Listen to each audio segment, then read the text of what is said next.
Welcome to another edition of Canada All Stars. We're back with another edition, and I'm delighted we've got Carolyn from Trailfinders with us today. Hey, Carolyn. Hi, Adam. Nice to see you. Good to see you. Thanks for coming on and doing this with us. So, people who watch them, you'll hopefully watched a few of these already, and you'll know the drill. So we've got 6 questions. We've changed the questions up a little bit to get a little bit more insight. So we're going to dive straight in with asking Carolyn. And Carolyn's from Trailfinders, by the way, is one of our big tour operators. What is her story with Canada? How did it all start? Well, my story with Canada is really my story with Canada at Trailfinders. I've been there for 13 years now, and so started in 2007, and started in sales, and did a couple of years in the sales office in Kensington, and actually, my first holiday I booked as a staff member was to Canada. So before I even started working on the program, me and my now husband, we went out to the Rockies and did kind of your classic Western Canada fly dry. And I just remember falling head over heels for it. Vancouver and its lifestyle, and we did some hiking in Whistler. We drank wine in the Okanagan, and then we were like wowed by the Rockies before we flew out of Calgary. So that was kind of it was chance then that I started working on the product side of things. I moved from sales into product after 2.5 years, and just a few months into working in that department, an opportunity came up to work on Canada. So the rest is history, I think, because it's 10 years later, and here I am still loving it and still working on it. It's a very different looking program to what it was 10 years ago, much bigger and comprehensive. And it's been an awesome 10 years working with the provinces and the territories and Destination Canada, and enhancing the product and growing the program. So I really was kind of in the right place at the right time. Like, I can't imagine really working on another destination. So I'm very lucky to have had 10 years of it, really. And I think I've been out there about 16 times in that 10 years, and lots of variation trips, different times of year, different parts of the country, and loved every one of them. There's definitely still a massive list of places I want to see. Still definitely got a bucket list and a long list of places to get to still, but I've not done badly. Good. Yeah, well, I know just through working with you since I've been here, sort of 6 odd years, and the program's really developed, and you brought some great stuff in there. And winter, I know, like, I've got behind me Whistler has grown as a program as well. So it's definitely fab. So next question. What was your most incredible wildlife experience in Canada? So I think the one that kind of stands out to me is actually a chance encounter with a grizzly bear. Not anything on a tour or anything planned. So I was on a coach with a group of other industry colleagues, and traveling from Kananaskis to Calgary. And the driver, as they do, they're eagle-eyed in that part of the world, and he kind of just quickly pulled over. And there was the most incredible grizzly bear, literally a meter from the side of the highway. Wow. Not remotely bothered by the coach pulling over right next to it, which was fantastic. So, they've got a coach load of people clambered up against the window trying to get a photo of him. Oh, I presume it was a him. He was enormous. So, and he was just the most awesome species, the specimen I've ever seen. And he just carried on having a little look around the grass, and watched him for 5-10 minutes, and then off we went again. And I think it was so close, you could see his claws, the details of his teeth, everything, but we were totally safe, which was the best thing. So I think that's what comes to mind. I mean, in terms of bears, obviously there's an incredible bear viewing opportunity out there, and I think getting out to one of the lodges in BC would be one of my biggest recommendations for people going out to Western Canada. They're often family run. You get really amazing service, really unique remote stays, expert guides to take you out wildlife spotting and viewing, and just a really special experience. I think that Canada is a unique one to Canada.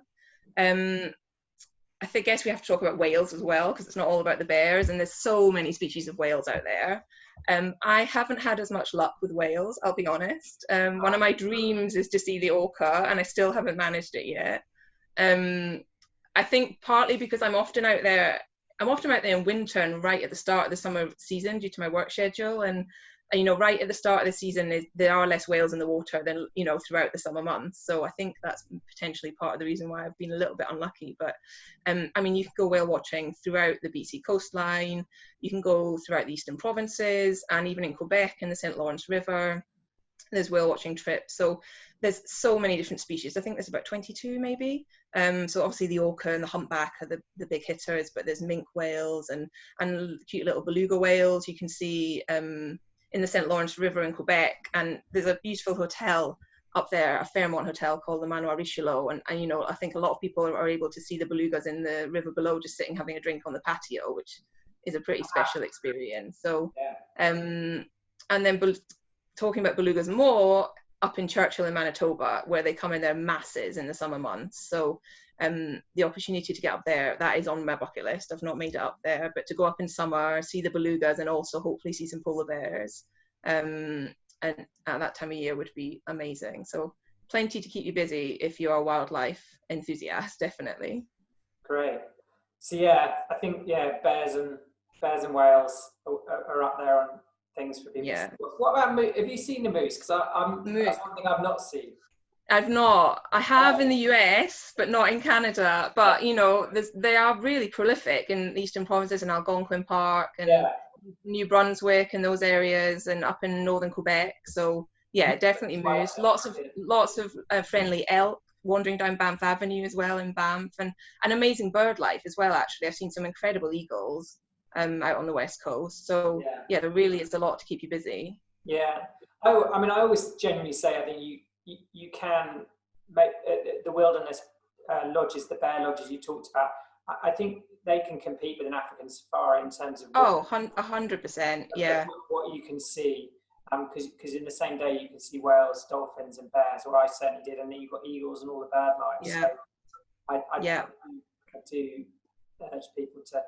Yeah, like you, I think that's one of the best experiences actually you can do in Canada. So brilliant. Well, loads of good stuff there. So I know Trailfinders are very good at selling road trips. I always think, for me, self-drive is the best way to explore Canada if you're confident driving. So what's been your best road trip, or, you know, and why, and what would you recommend? Yeah, I agree. Road trips are kind of fundamental to the Canadian experience, I think. I've got a few. One of them's quite a short one, but it's well worth the inclusion, which is driving along the Icefields Parkway between Jasper and Banff. It's only kind of a 3.5 hour drive, or longer if you do lots of stops, which you should. But it is as spectacular as the photos say it is, and it totally kind of meets your expectations, and a few good bear spots potentially on that drive too. And like the mountain scenery is just phenomenal, and you can stop at the Columbia Icefield and visit the Athabasca Glacier, which is kind of a must-see in that part of the country. And yeah, it's so easily done in a day, and you can do that driving, or kind of there's organized tours as well, which take you between the two locations, but very cool spot. And then I guess a longer road trip would be one I did last year. I took my 4-month-old son to Canada for the first time, so that kind of made it special in itself.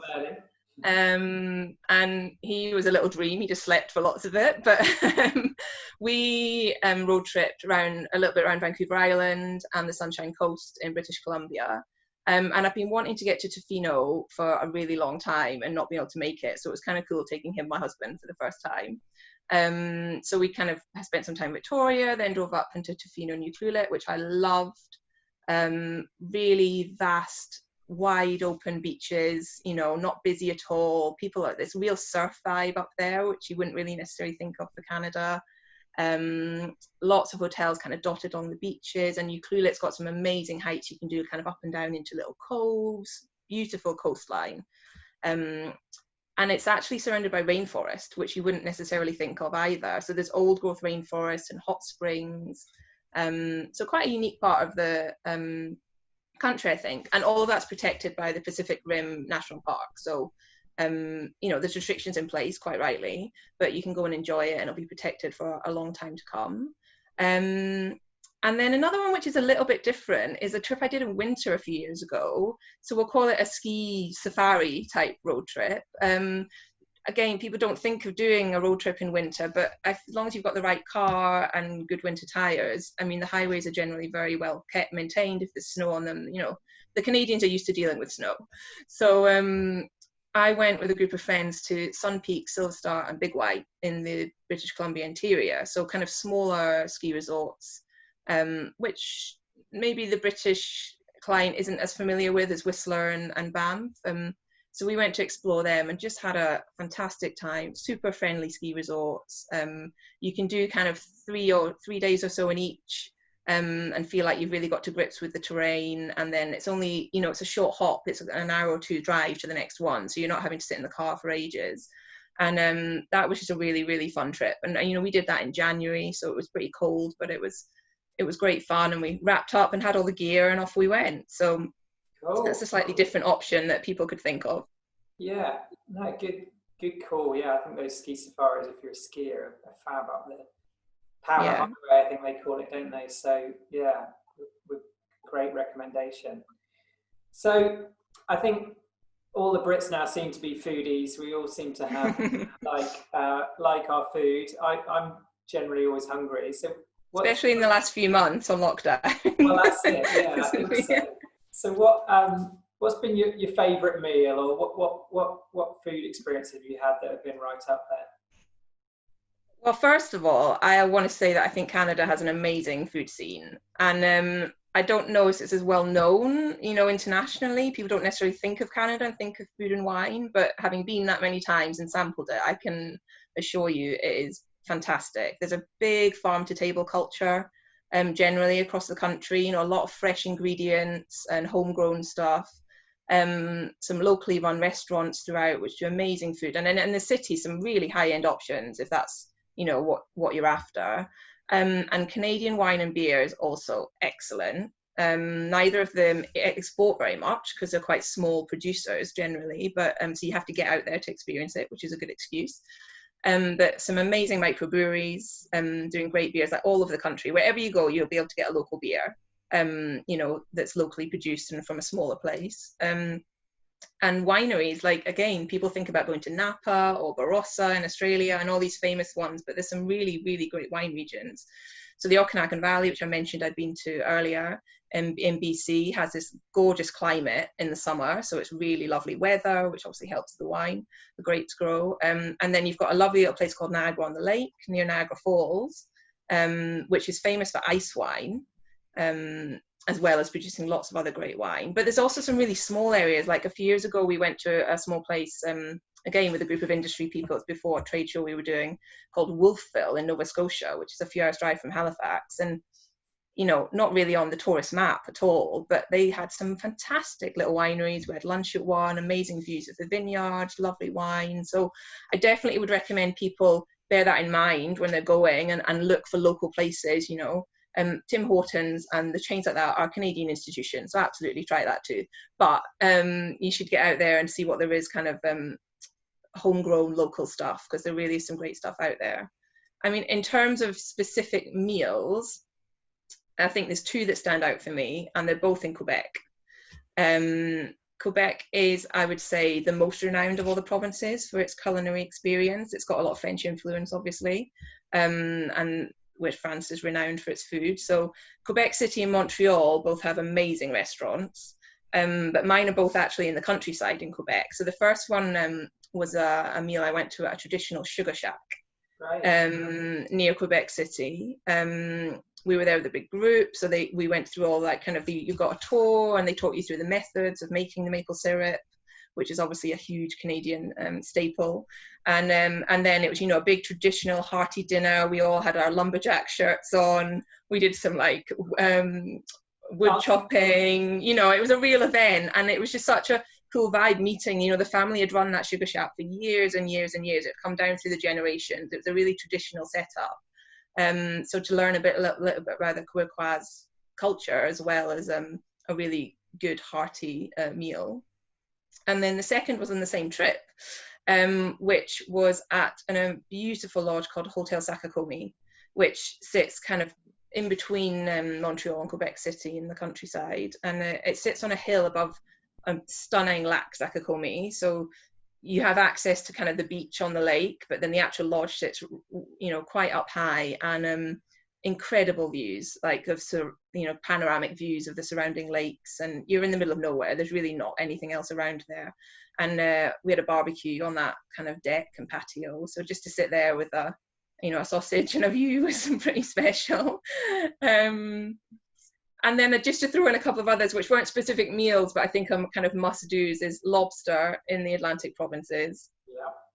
So fresh and so delicious. You know, pretty much anywhere you get it throughout Nova Scotia, PEI, New Brunswick, Newfoundland. It's so good.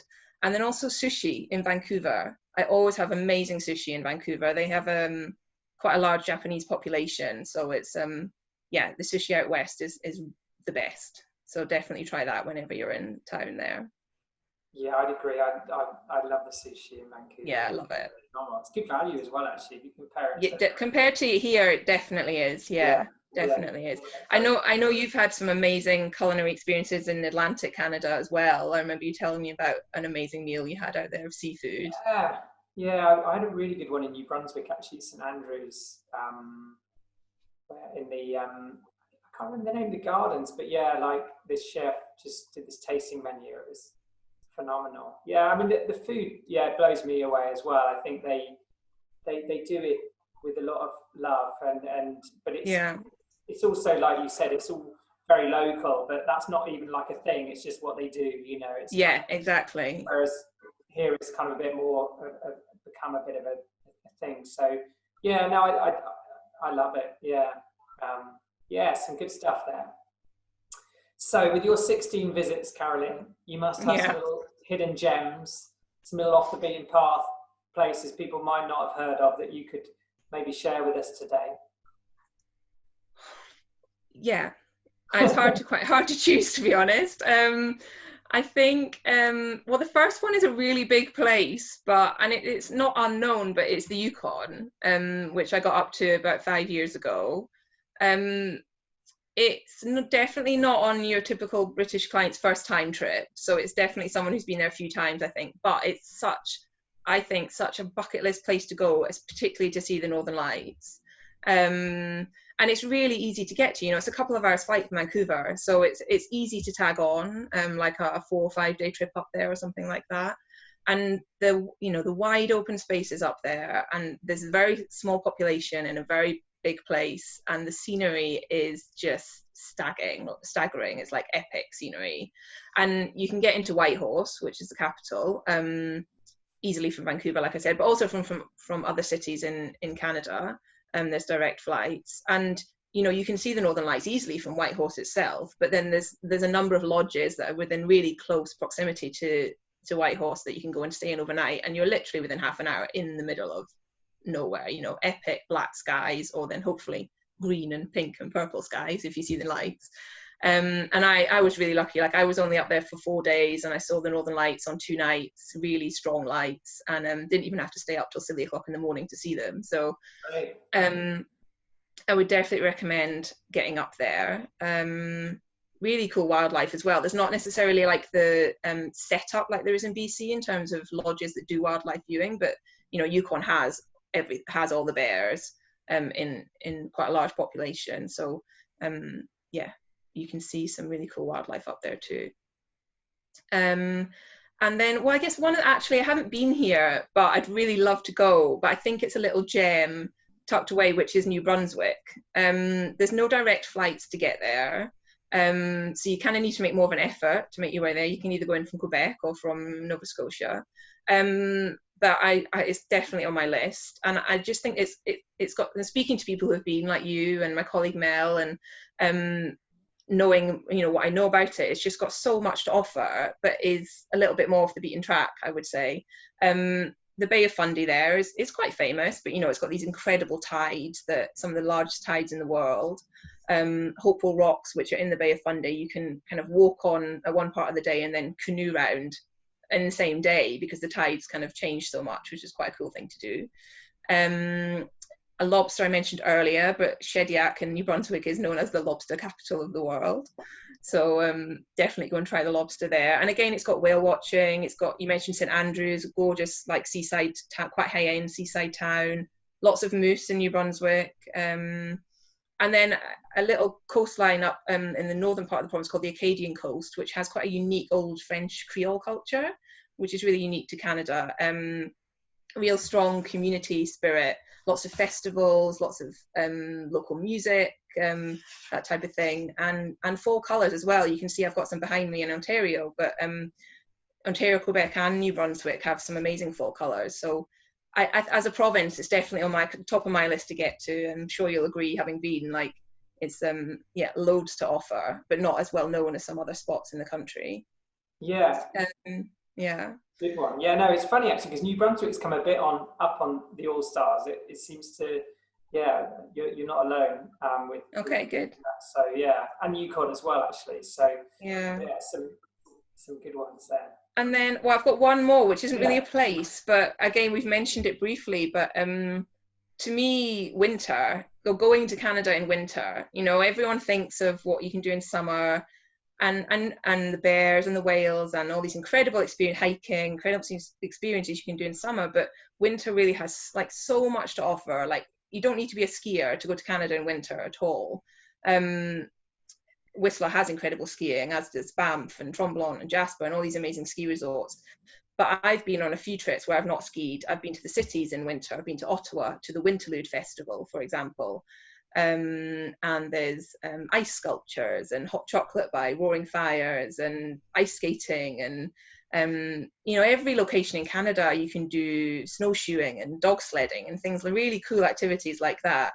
So you can kind of create your own little winter wonderland experience without going anywhere near skis. But then if you want to, you can easily combine the two and do a bit of both. Or there's amazing skiing if that's what you want to do. So I think I would recommend people think about that. You need to wrap up, like, it gets cold. But as long as you've got the right gear, then you can really enjoy it. And I think the Canadians really embrace the winter season. I think here in the UK, we're very much like, we hate winter. Yeah. And we kind of just like huddle into our houses and don't leave. Get through January and February. Whereas in January and February in Canada, that's actually when they have most of the winter festivals. So you've got stuff going on in Montreal, you've got a carnival in Quebec City. So, you know, you can plan your itinerary to pick up some of these local celebrations along the way if you want, and throw in some activities great for families. Like, there's loads of stuff the children will enjoy doing on the snow, tubing and things like that. And so it's not a place, but I would it's a gem in my eyes. I think the winter season in general in the country. Yeah, I'm with you. I love winter as well. I think it has so much to offer. For skiers, but the non-ski stuff is so much fun. Yeah, so much fun. I've been there skiing, had more fun on the non-ski, doing feeling and the tubing, and it's kind of one of those things that just makes you laugh and smile. It's great. Yeah, definitely. A lot of fun, just pure fun. Like, that's all it is. It's great. Totally, yeah. And in great comfort as well with all the hotels that are there as well. So and great value as well in the winter season. You know, a lot of the parts of the country charge less for you to go and visit and the hotels maybe charge less in the winter months. So, you know, you can still experience all the key cities if you want to, which are still vibrant. Yeah. You know, there's still vibrant places to be. Everything's open. You know, if it gets really cold, a lot of the cities have underground subways and networks, which are really cool, which we don't have in this country anyway. So, Calgary has kind of an overground tunnel, and Toronto, Montreal have these amazing underground networks. So if you don't want to walk around the city, you can walk around the city underground, but still get to all the attractions and things. And one other really special thing that stood out to me that I've seen in winter is Niagara Falls nearly frozen. You know, the ice, the most incredible icicles and, you know, frozen formations. I'm not the expert on what they're called, but I did a helicopter flight over it. It was the end of January, you know, going up to the falls, and no crowds at all. That's the thing. There's not all the attractions. Like, you can't do the boat at that time of year in Niagara, but you can still get a really good view of it, and then hop to Niagara on the lake for a nice glass of wine on the same day. Sounds like a plan. Cool.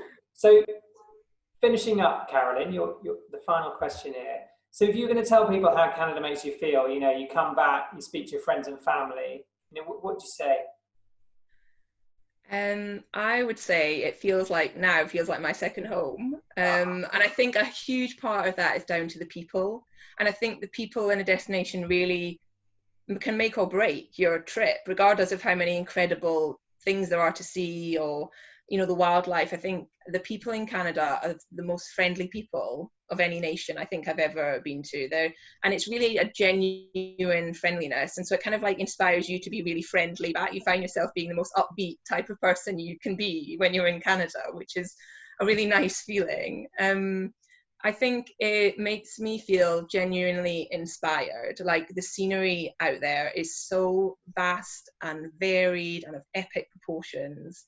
Regardless of where you are in the country, it's so varied, and that's one of the attractions of it. It's an inspiring place to be, big open skies and wide open spaces. And I think it makes you feel a little bit free. Does that make sense? Like, yeah, you can, even in the cities, I don't know, they have a vibe to them, and yeah, really inspiring place, definitely. And I'm devastated I'm not going to get there this year. This will be the way things are going, this will be the first year in 10 years I won't have been, and I'm definitely missing that. It'll be there next year. Yeah, be there with bells on. Yeah, it will be. So, brilliant, Carolyn. Well, there's some great stuff there. Thanks so much for doing. Thanks for having me. Hope you nice to enjoyed talk it. about Canada always. Yeah, no, I know. Well, you're a great ambassador, and you've given us some really great insight today. So thanks so much. Oh, thank you. All right, guys. Well, thanks for watching. We'll be back with another one soon. Goodbye.